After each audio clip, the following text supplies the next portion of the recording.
Dani, ഏറ്റവും വലിയ ഭൂരിപക്ഷം കിട്ടിയ ഒരിടം, വലിയ രാഷ്ട്രീയ മുന്നേറ്റമുണ്ടാക്കിയ ഇടം. പക്ഷേ അവിടെ ഇപ്പോഴും മേയർ തർക്കം കോൺഗ്രസിന്, മുന്നണിക്ക് തന്നെ പൊതുവിൽ ക്ഷീണമാവുന്നുണ്ട്. ഒടുവിൽ KPCC തന്നെ തീരുമാനിക്കും ഇക്കാര്യത്തിൽ.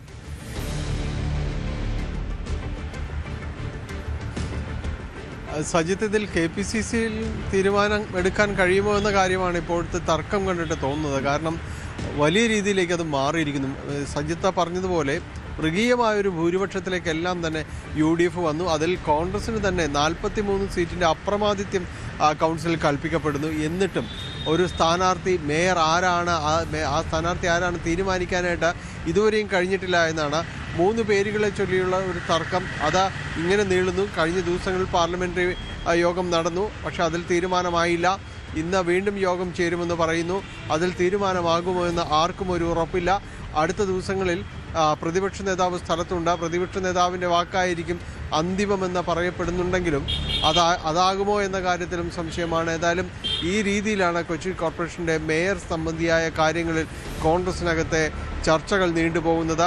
ദീപ്തി മേരി വർഗീസ് KPCC ജനറൽ സെക്രട്ടറിയും മുൻ കൗൺസിലർ എന്ന രീതിയിലെല്ലാം തന്നെ അവർക്കൊരു സാധ്യതയുള്ളതായി പറയുമ്പോൾ അതിനേക്കാൾ സാധ്യതയായി പേര് ഉയർത്തി കാണിക്കുന്നത് VK മിനിമോളുടേതാണ്. മഹിളാ കോൺഗ്രസ് ഭാരവാഹിയാണ്. ഒപ്പം തന്നെ 3 ടേമുകളിലായിട്ട് കൗൺസിൽ അംഗമാണ്.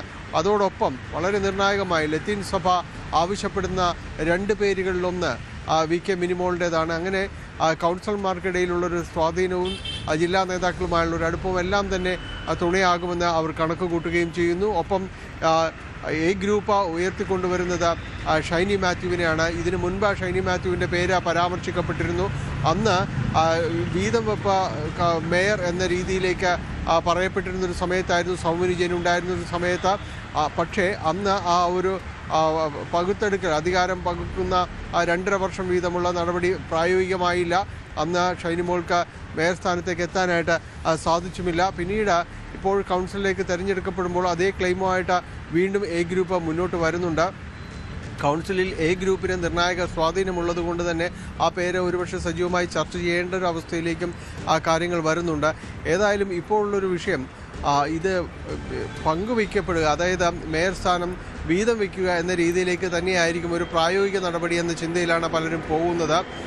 അങ്ങനെയെങ്കിൽ അതിൽ 2 പേരായി ചുരുങ്ങിയെങ്കിൽ അത് ആരൊക്കെ, അല്ലെങ്കിൽ 3 പേരിലേക്ക് പോവുകയാണെങ്കിൽ ഇത് പ്രശ്നങ്ങൾ പരിഹരിക്കപ്പെടാമെന്ന രീതിയിലേക്ക് വരുമ്പോൾ ഏറ്റവും പ്രധാനപ്പെട്ടൊരു കാര്യം, ഈ കോൺഗ്രസ്സിന് വ്യക്തമായൊരു മെജോറിറ്റി ഉണ്ടായിട്ടും ഈ ഒരു അവസ്ഥയിലേക്ക് പോകേണ്ടി വരുന്നു എന്ന പ്രതിപക്ഷവും മാത്രമല്ല ഈ ഒരു രാഷ്ട്രീയ സമൂഹം തന്നെയും മൊത്തത്തിൽ കുറ്റപ്പെടുത്തുന്ന കാര്യത്തിലേക്കെല്ലാം തന്നെ വരുന്നത് നിയമസഭാ തെരഞ്ഞെടുപ്പാണ്.